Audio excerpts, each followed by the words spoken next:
going on, guys? Welcome back to this week's episode of Outside the Arena with Rob and Griff. I'm Griff and Senek, joined by my co-host, Rob Goldberger, and it is finally the week of the Super Bowl Sunday. Super Bowl, I believe it's 56, if I'm correct, will be played. 55, I believe. 55. I think it's 56. It's LVI. Yeah. It is LVI. I'm sorry. I'm an idiot, everybody. So Super Bowl 56 will take place today between the Los Angeles Rams, Cincinnati Bengals. Obviously, we've known that for about 2 weeks now.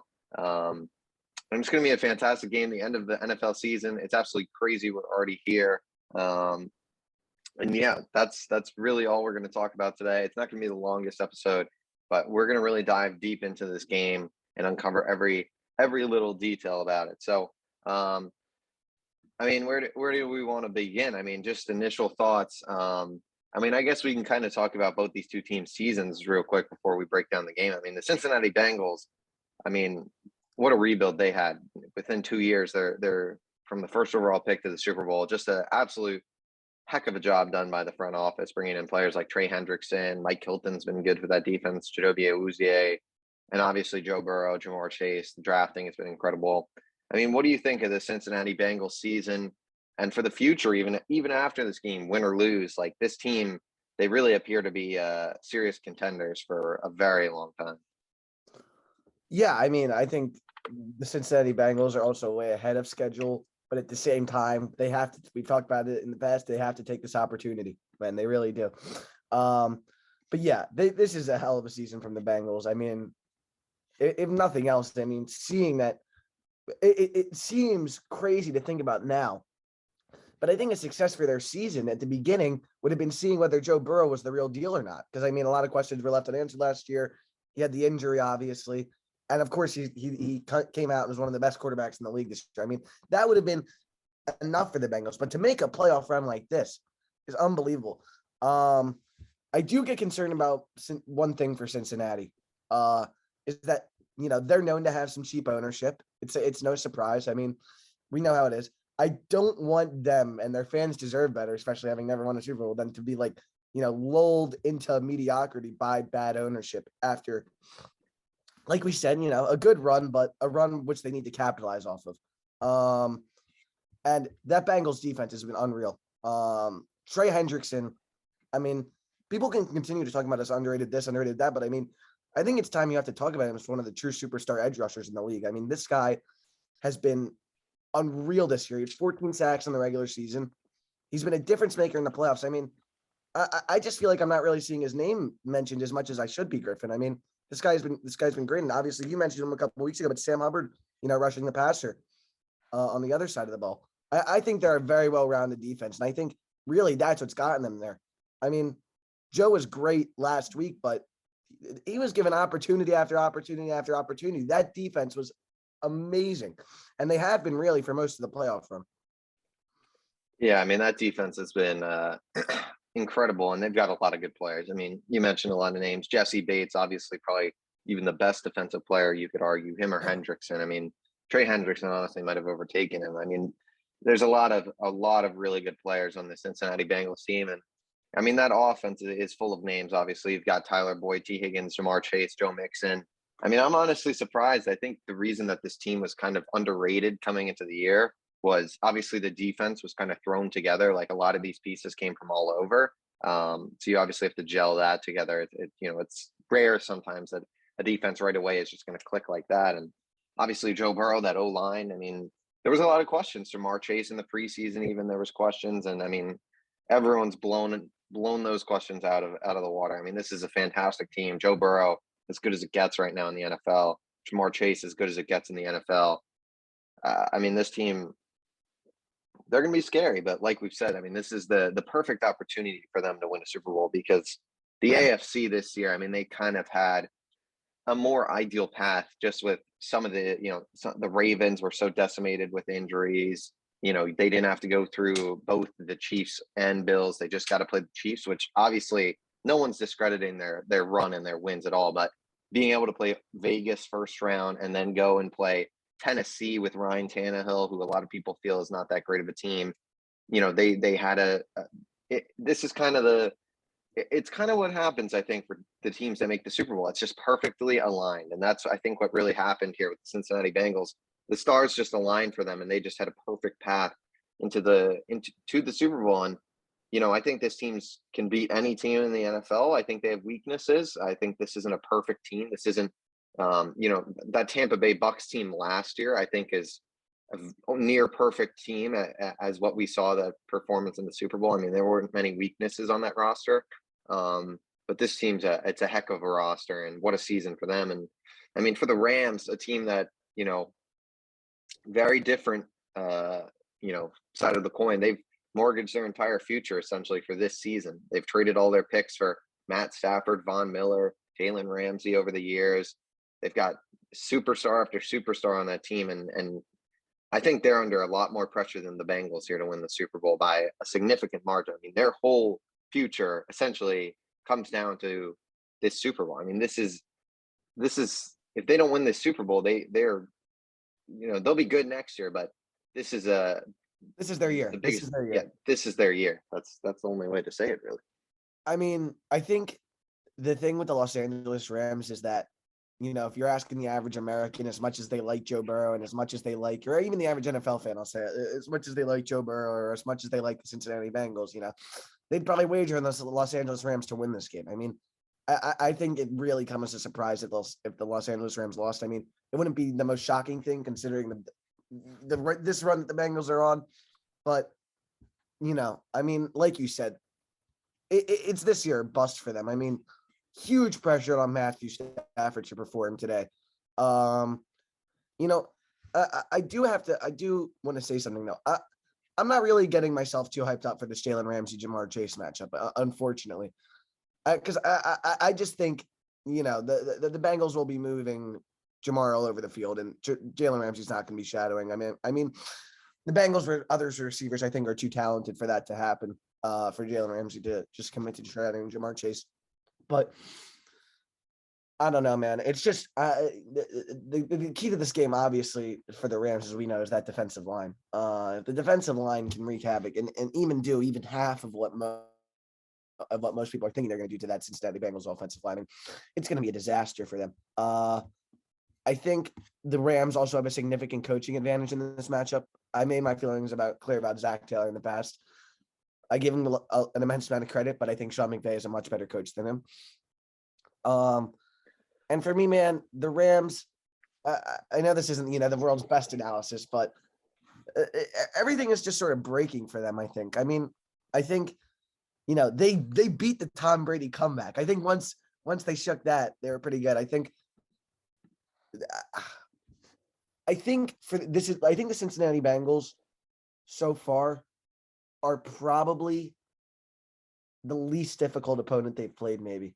The Cardinals are worse. The Cardinals. But I think after beating the Niners and beating the Tampa Bay Buccaneers, I just don't see the Bengals stopping this team. I really don't. I just don't see Joe Burrow doing enough to be able to stop. I think what's going to be truly an offensive onslaught from the Los Angeles Rams tonight. I think Eli Apple is going to be having to cover one of Cooper Kupp and or Odell Beckham. I mean, that's the reality of the situation. Ouzé, obviously a very good corner, and you got Jesse Bates back there in the secondary, but I just don't see them being able to stop OBJ and Cooper Kupp. I think McVay with an actual quarterback is going to be able to get it done this time. Yeah, so essentially you're going Rams there. Yeah. Sorry, I'm going a little. Giving the prediction a little bit, but it's okay. I mean, the Rams are one of those teams that they've been good for a good bit of time. They obviously had that Super Bowl appearance against Tom Brady, but that was with Jared Goff. Now they've got Matthew Stafford, who is a sensational quarterback. Cooper Kupp was not playing in that game. He's playing in this game. They've got Odell Beckham. I mean, imagine if this team had Robert Woods still. I mean, just think of how deadly that offense would be with Bobby Trees there. I mean, this is going to be a good this is just a fantastic team. And like you said, the Jalen Ramsey, Jamar Chase, I mean, Jalen Ramsey really isn't like traditionally I feel like we don't really see him shadow too many guys. I mean, they kind of just keep their defense the same. And, I guess Ramsey always loves shadowing D-Hop a little bit. I feel like those two kind of always are on each other, but I agree. I think we'll see Jalen Ramsey on T. Higgins and Jamar Chase today, and maybe even Tyler Boyd from here for slight times or whatnot. But yeah, this team is it's just full of talent, and I mean even Eric Weddle, man, he's played good in these playoffs. Yeah, A guy coming off retirement, he led the team in tackles last week. Pretty crazy. He is the signal caller for this week actually, which is insane. I don't think he's calling the plays. I believe that's the case. I think he's running. I think that's the report I read, which is one of the most insane reports ever. I think to be coming out of retirement before the playoffs and that to be the case. I mean, that's unreal. Insane. And I don't think he's won a championship. So I mean, how about that? You just come out of retirement and go win a ring potentially, and that'd be huge. But I think with that, we can kind of work our way here into giving the full predictions, kind of the thoughts on exactly what's going to happen here. So I'll start since you kind of gave yours a little bit, and then you can kind of build off it. I'm going to pick the Rams in this game. I just think they are a nightmare matchup for the Bengals. And I know we said that about the Kansas City Chiefs. And to be honest, I mean, the Chiefs really had them in the first half, and then I don't know what really happened in the second half. I mean, that was an incredible effort from the Bengals defense. And that's the key for the Cincinnati Bengals. If they want to keep this game close, you got to force turnovers and get that offense back on the field, for your offense on the field. I mean, you cannot, if the Rams are having consistent offensive success throughout this game and are able to, really get the ball moving and whatnot and not hit a stall like the Chiefs did, this is their game to win. Matt Stafford, he honestly, I think Joe Burrow might be honestly more experienced in the bigger games from college. I'll be honest. Like, I think I'd give the clutch factor or championship experience to Burrow in this case. Crazy enough. But I mean, he's a veteran and he's calm, cool, and collected. Neither of these guys will let the moment get to them. And that's what's great about this game. But I think Matt Stafford with Cooper Kupp, I mean, I just don't think there's a player on the Bengals who can really guard Cooper Kupp and Odell Beckham. I just don't. I think it's a nightmare matchup. I think we've seen OBJ, as much as I, am not a huge fan of him from the Cleveland days, obviously, and that nightmare that ended. He's played great with the Rams, and he's been huge for them. I mean, that is without him right now. I don't think they are in the spot they're in without signing Odell Beckham. I just think offensively, I mean, they can run the football too. I mean, this is just it's a real tough matchup for the Bengals and that defense of the Rams. I mean, Aaron Donald and Von Miller.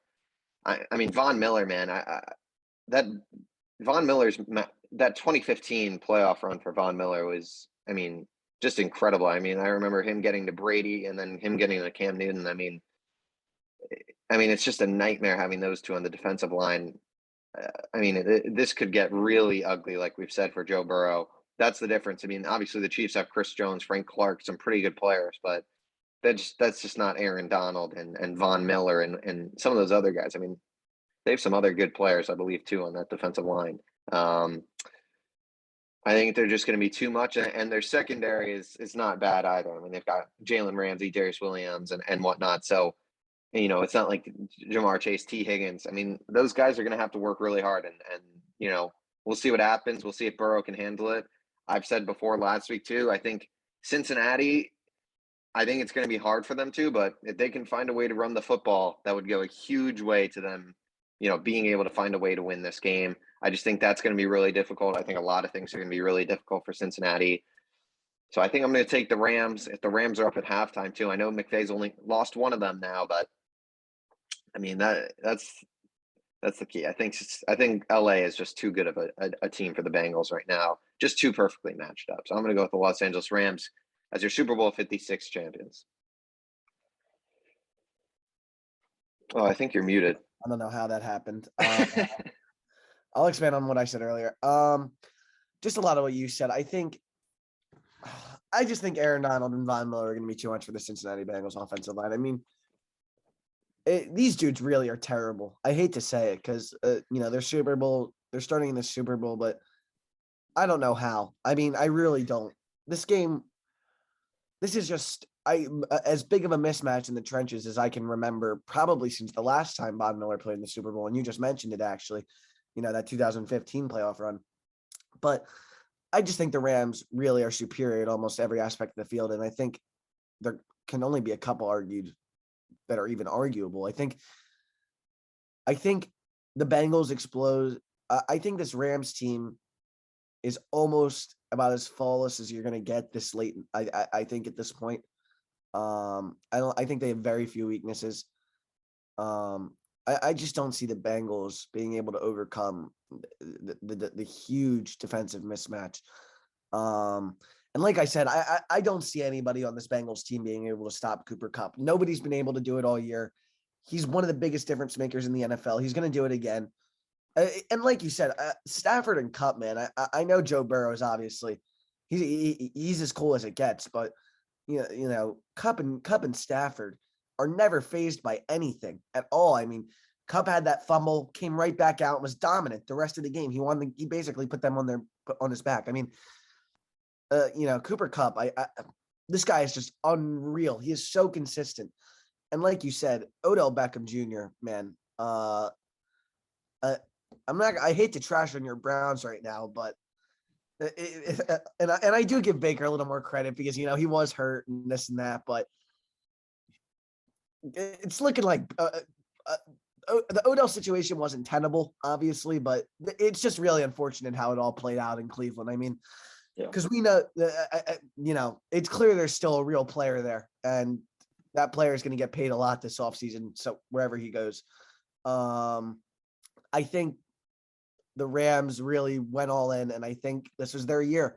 I think a lot of the cards we've talked about a lot of the cards falling over to the Cincinnati Bengals, but I think that's the case for the Rams too. I think the strongest. I do think that the Chiefs and the Bills would have been a lot tougher for them. And I know on this podcast it sounds a lot like we think the Bengals aren't worthy or deserving. That's not the case. I do just think that the Chiefs and Rams might have been a better, more even matchup. But listen, I just think the Bengals are a very, very favorable matchup for the Rams, in the trenches, like you've mentioned. Yeah, I mean, I think it comes down to the offensive line. I mean, that's kind of where the difference is. No one is discrediting this Bengals team. I think that, I think they're an incredible team and they're well deserving to be here. They didn't have any, unlucky. I mean, I think, you look at like the Chiefs, if they were here, and you could look at that coin toss situation in the Buffalo game, like the Bengals overcame that. Like they have straight up, like completely earned their position. They beat the Chiefs fair and square. They beat every team fair and square. And I mean, I won't count them out of this game. And that's what I think is interesting, because I think on paper, it seems like the Rams are going to dominate, but I think this game is going to be actually a very close game, just because the Cincinnati Bengals, what I've learned about them is they're never out of the game. Like they'll come back in a second. And I mean, this can be very interesting. And real quick on the Odell Beckham thing with the Cleveland thing, I think, part of the reason it really didn't work out there, I think it's just that Cleveland Browns scheme is just not built to have a true number one wideout who can put up like good numbers. It's like kind of weird. I think that team is just so built on the run. And I think that has to partly do with Baker Mayfield. Like, I don't think Baker Mayfield is good enough to really, be able to use his weapons like Matthew Stafford is right now. I'll be 100% honest. Like, Baker Mayfield as a franchise quarterback, like I don't really think he's that guy, but next year is the prove all be all year for him. I mean, there's no excuses next year. He was hurt this year. He has that sure to use, but next year it's it for him. That's his future is based on next season. I don't think he's good enough. I think that in the right scheme with the right run scheme that he can lead the team to the playoffs, but can he beat some of these demons that are forming in the AFC? Pat Mahomes, Joe Burrow, Justin Herbert, Josh Allen. I can't believe I just mentioned Josh Allen fourth. That's like disrespectful. Josh Allen, Lamar, I guess. But I mean, I think those four. Lamar is. It's tough to say. He was injured too, but I mean, you still got to put him there. I think next year is a very interesting year in terms of where Lamar falls, to see where we can place him, because I think it's unfair to judge him based off this year. Yeah, his team was so injured too. I mean, Ronnie Stanley was out. I mean, he was missing so many pieces. But Baker Mayfield, I just don't think he's good enough to beat any of those guys really. And we'll see. It's going to be tough, but Yeah, I mean, the interesting thing is though the Cleveland Browns. I mean, now I know we're far from this game, but I mean, talking NFL storylines, like you look at them and the Colts, and it's very similar. Like a team that is built on the run and really does not have the quarterback or the Yeah, weapons outside of that to get it done necessarily. They've got an elite O line, both those teams. But I think one thing with the Colts that makes them better than the Browns and why they had more success is like they're willing to give Jonathan Taylor 30 carries plus a game. Like Nick Chubb, they like the Browns like I think it's also sometimes the give him fact. 10, 15 carries. I mean, I mean, I think it's also the fact that like the Colts. I hate to say it to you, Griff, but I mean the Colts are more willing to like get rid of media. They'll move on for mediocrity yeah, fast. definitely. I mean, it's. I think that's the case. Yeah. I mean, the both the Browns and the Colts are very interesting situations and two teams that definitely did not expect to miss the playoffs this season and very interesting. But I mean, yeah, this game, I mean, what else is there? Is there anything else with this that we really want to talk about? I mean, trying to think of some storylines here. I mean, Look, I who do mean, you think is the biggest X factor? If the Cincinnati Bengals are going to win this game, who's going to be the difference maker? I think, I think I'm gonna go with a little sneaky answer. I think Tyler Boyd will be the difference maker if Los Angeles or if the Cincinnati Bengals get this done. I think he's a huge piece of that offense. And I think if the Bengals are going to win this game, I think everybody on that offense needs to get the ball. I think there's going to be a lot of quick passing game from the Cincinnati Bengals, and I think Tyler Boyd is one of the better slot receivers in the league. I think he is going to thrive today, and I think he needs to have a huge game for the Bengals to win. I think that it's imperative for all the Cincinnati Bengals weapons to show up today. I mean, they need a performance very similar to they need a heroic, perfect performance today. They really do from every single player on that offense. They're overmatched. I think so, and I'm not counting them out because I really think they could, but they need to put in a perfect performance. They did it last week. Maybe they can do it again. Yeah, I mean, I think Tyler Boyd is very interesting. I think it's he's one of those guys that I think gets left out of the conversation a lot, probably undeservedly.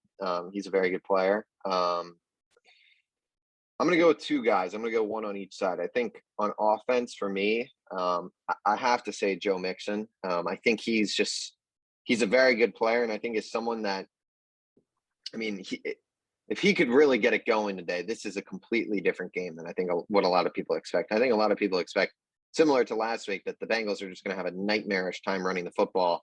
I think scheme-wise, Cincinnati's going to have to get creative with it in order to run the football. Maybe Jamar Chase is going to have to, even on some end arounds and whatnot, really, get the ball moving. But this team's going to have to find a way to move the ball. I think Joe Mixon, if he can just average 4 yards a carry, even, I mean, that's a game changer in my mind. If Joe Mixon can run the ball for 18 to 20 times and average about 4 yards a carry, this is going to be a very interesting game. And on the defensive side, Sam Hubbard for me is the X factor. I think Sam Hubbard, I think he has a better matchup than a Trey Hendrickson. Trey Hendrickson will be on Andrew Whitworth, and Sam Hubbard's really going to be on, that right side. Rob Havenstein, I believe, is the starting right tackle, who solid player, but is someone who's not perfect. I'd say. I mean, I don't really know the film on Rob Havenstein, but he's not anything special from what I've heard. So, Sam Hubbard, I mean, this guy's a great player. Came out of Ohio State, was good there. And has been sensational with the Bengals, to be honest. He's been really good. So I think if he can really get pressure on the quarterback, not even, sack Matthew Stafford per se, obviously a few sacks would be good, but I mean, just put pressure on him, make him, and that's the thing with Matthew Stafford. If you can really put pressure on him, make him, start to force some throws. We kind of saw that last week with the Niners game. He can, he's susceptible to mistakes. This isn't, a perfect quarterback. This isn't, I don't want to say Tom Brady and Pat Mahomes, because both those guys kind of had, trouble dealing with pressure and threw some interceptions. But, Matthew Stafford is not, some quarterback who's going to escape the pocket and is incredible under pressure. Like, I think he starts to force throws a little bit when he's really under pressure. So I think Sam Hubbard could be a huge difference maker. I think if this guy can get to the quarterback, that'd be huge as well. So Sam Hubbard and Joe Mixon are my two X factors for the Bengals. Yeah. I mean, I think this season has been the Cincinnati Bengals in the Super Bowl is certainly not what I expected to see at the end of the season. I'm not sure what I predicted them in my preseason, division rankings. I'm sure it wasn't higher than third. Just a crazy season. I think the 18th game and the 14-team playoff is really interesting. I wonder if the NFL is going to reevaluate that soon. I wonder if it needs to be reevaluated. I mean, I think a lot of the extra games are good. I think it adds a whole new excitement factor to the regular season. But certainly 18-game season is really interesting to see. Yeah, I mean, I think the 18-game season is one that I think if I was choosing between those two and thinking about those, I like the 18-game season. Or let me say the 17-game season, the 18-week season, rather. That's what we mean. Sorry. But the 14-team playoff, I mean, the 7 seed really has just gotten blown out in all these years. I mean, it's not been pretty for the 7 seed. Your Birds were the 7 seed this year, right? Yeah, not good. Yeah, I mean, we just had, the Bears, I think, were the 7 seed last year. I remember the AFC 7 seed was the Steelers. I mean, it's all these kind of teams that really just are getting in and that's their season. I mean, they're not going to do anything. So, I think it's better. I don't think they're going to change it because I think, it makes them more money, obviously, more teams get in the playoffs, which I think is always a good thing. But I mean, I don't know. I don't think a 7 seed is really, it really seems like it's just teams that don't really deserve to be in the playoffs and are just going to get bounced quick by like a 2 seed, My only issue with that, though, is that I feel like you can make that same argument about, the 6 seed and the 3 seed a lot of the times, or before even the 6 seed and 3 seed. Because, I mean, those games weren't particularly close this year either. Well, the 49ers won as the Niners. Well, no, the Niners were the 5 seed, though. Were they? Yeah. Who was the 3? The Rams were the 3 seed? Yeah, correct. Okay. The Niners were ahead of the Cardinals, really? Correct. No. Were they not? Dallas was ahead of the Rams, I believe. I could be totally wrong. I could be wrong. Yeah, you're right, actually. Yeah. San Fran was the 6. Oh, I'm wrong. But meanwhile, the 5 seed got blown out by the 4 seed. Either way. Yeah. Well, there's always going to be blowouts, and that's inevitable. But I think just the theme is that the 7 seed, it really, I mean, it probably depends on the year though. But I mean, the difference between like the 49ers and the Eagles per se, and like the who was the 6 seed in the AFC this year? The who played New England, even New England and Pittsburgh, like. There's pretty big differences between those 2 teams, Maybe not New England, Pittsburgh, but Big Ben. I mean, he was big. Big Ben, yeah. I mean, yeah. I mean, hell of a season, though. I mean, very surprising. For sure. Yeah, I mean, it's been an incredible season. We'll be back next week to break down the Super Bowl. I mean, obviously, we'll be tuned with the NFL off season and, as I don't know exactly when, but eventually mock drafts will start coming out every once or so. Maybe we'll do one. We'll probably do at least one in the next month as an initial one, maybe not a full 32 team, but like a half mock draft, but we'll see, for the first round. And then obviously NBA we'll keep covering. I mean, it gets a little tough to talk about the regular season sometimes, but we'll be tuned with that. And MLB, I mean, it's not looking good right now with, MLB and the MLBPA are really far apart, it seems, which is pretty incredible. I mean, I saw that there was for the international bonus pool, I think the MLB went up from like 10 to 15 million and the MLBPA went down from like 105 million to 100 million. So I'm like, that's just not, there's no progress really being made. Very sad times for baseball, I think. I mean, I don't know if you want to jump in real quick, but what a nightmare that it's becoming. Yeah, just not good. I'm starting to get a little worried now. I kind of just assumed that, it was going to get done and all, but I don't know. I'm definitely a little worried for sure. Yeah. Well, we'll see what happens.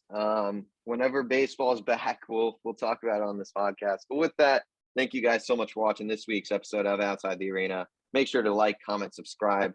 We appreciate all the support. Follow us on Instagram at Outside the Arena Podcast. Our Instagrams will be in the bio per usual. And yeah, with that, enjoy Super Bowl Sunday, and we'll be back next week on Outside the Arena.